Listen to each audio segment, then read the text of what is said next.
2017년 6월 이달에 좋은 보도상 시상을 하겠는데요. 6월의 좋은 보도로 뉴스타파의 민주당 도청 의혹 사건, KBS 전 보도국장 우리가 한나라당에 줬다라는 보도로 선정이 되었습니다. 민주당 도청 의혹 사건은 저널리즘 윤리와 직결된 중대차한 사건이었습니다. 근데 아쉽게도 진상규명이 되지 않은 채 대중들의 기억에서 잊혀진 바 있었는데요.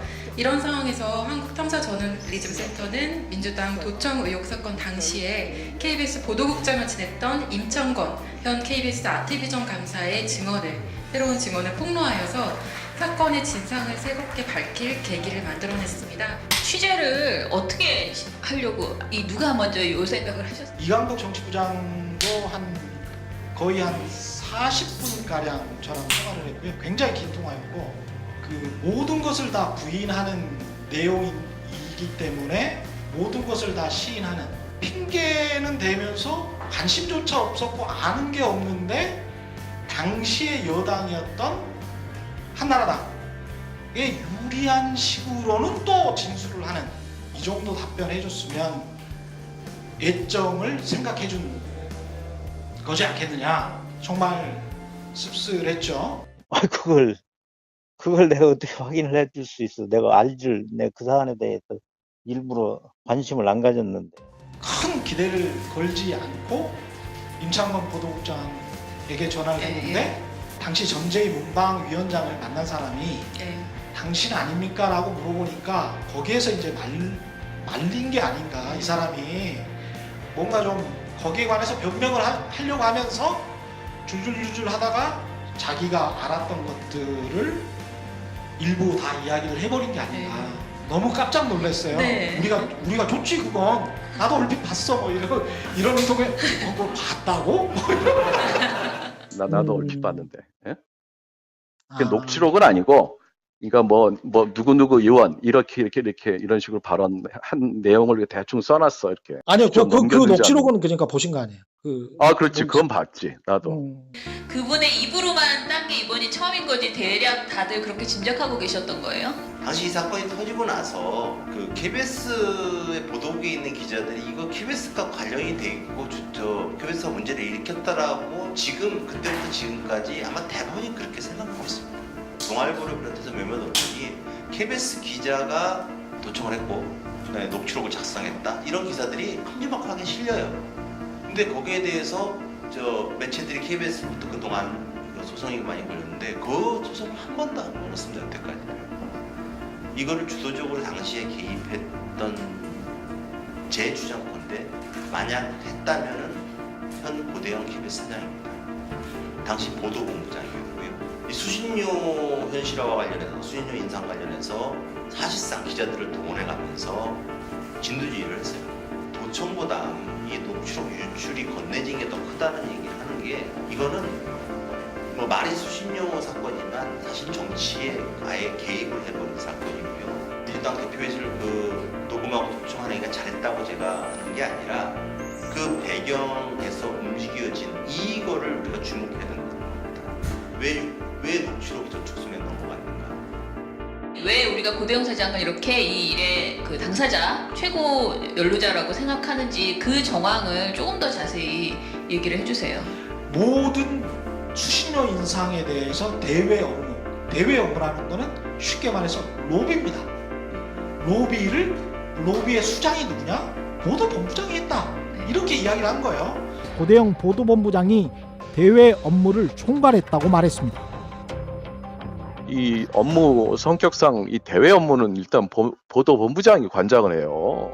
그리고 거기에 기자들이 얼마나 동원이 됐느냐? 동원됐지!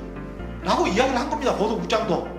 방송에는 안 나왔지만 나도 어떻게 한 달에 한 번 정도 나가라면 누구 중요한 사람 있으면 나가고 이렇게 이야기를 했어요. 보도국장의 파워를 이용했다는 거예요. 그러면 보도와 방송의 경영과 편성이 명백히 구분이 돼야 되고 기사의 경영적 이익이 침투가 되면 이거는 언론사라고 말할 수가 없는 거죠. 그래서 전체적으로 당시 고대영 본부장이 깊숙하게 개입하지 않을 수가 없는 상황이에요.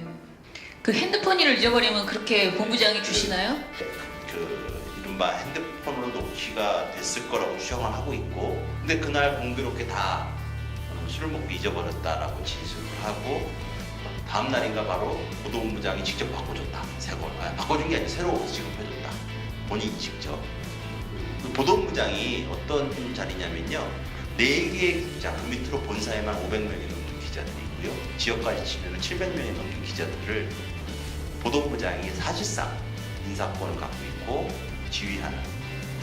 그런데 제가 20년 됐는데 핸드폰 잊어먹고 본부장한테 핸드폰 잊어버렸으니까 하나 주세요 라고 해본 아니 그런 엄두를 못 내죠. 사실 가능하겠습니까? 고대영 사장이 사장 취임하자 어떤 일이 벌어졌냐면, 우리 드라마 PD인가 한 3분이 그 JTBC로 옮겼어요. 그랬더니 첫 대응이 뭔지 아십니까? 보도국사 하나에 보관과 중앙일보를 비판하기 위한 TF를 구성. 한 달을 저 골방에 숨어서 창피해서 기자들이 사보타지에 들어갔죠. 우리 조합은. 근데 그런 식으로 사안을 풀어나가요. 윽박지르고 조지면 됩니다. 아니 그렇다고 드라마 PD들이 돌아옵니까? 이런 생각을 갖고 KBS를 현재도 운영하고 있다는. 언론중재위에 뭐 넣는다, 별 KBS가 막 그 다음날인가 보도 다음날 굉장히 격렬하게 반응을 했어요. 그 후속 KBS의 반응들 그런 건 어떻게 되고 있는지 좀. 누가 봐도 고대영 사장을 타겟으로 한 건데 본인의 명예가 걸려 있잖아요. 그러면 나서서 성명서를 내고 KBS 회사의 명의로 뭐라고 해야 되는데 난리가 났어요. 전화가 와서 제가 말하는 게 30초 나오고 선배 말한 게 한 4분 30초 정도 나오고, 다시 한번 봐보세요. 절대 저는 뭐라고 말은 안 했고 다 선배가 말한 거예요. 아니 그게 아니고 뭐 이러면서 계속 그 이야기를 하시다가 결국은 KBS 사내 게시판에 뭐라고 뭐 쓰신 거예요. 나는 그렇게 말한 적이 없다. 하여간 언론중재위에 정정보도 신청도 하고 그때를 그대로 말했는데 그 3가지를 전부 부인한 거예요. 언론중재위에 있다가는 하나하나씩 반박하는 반박을 또 서면을 작성을 합니다. 그걸 가지고 가서 저희 변호사가 그 하나도 받아들일 수가 없다. 정정이든 반박이든 우리는 잘못한 게 전혀 없다 라고 아쉬우면 소송을 하시라. 소송. 네. 정식으로 소송을 하시라. 아직까지 답이 없으세요.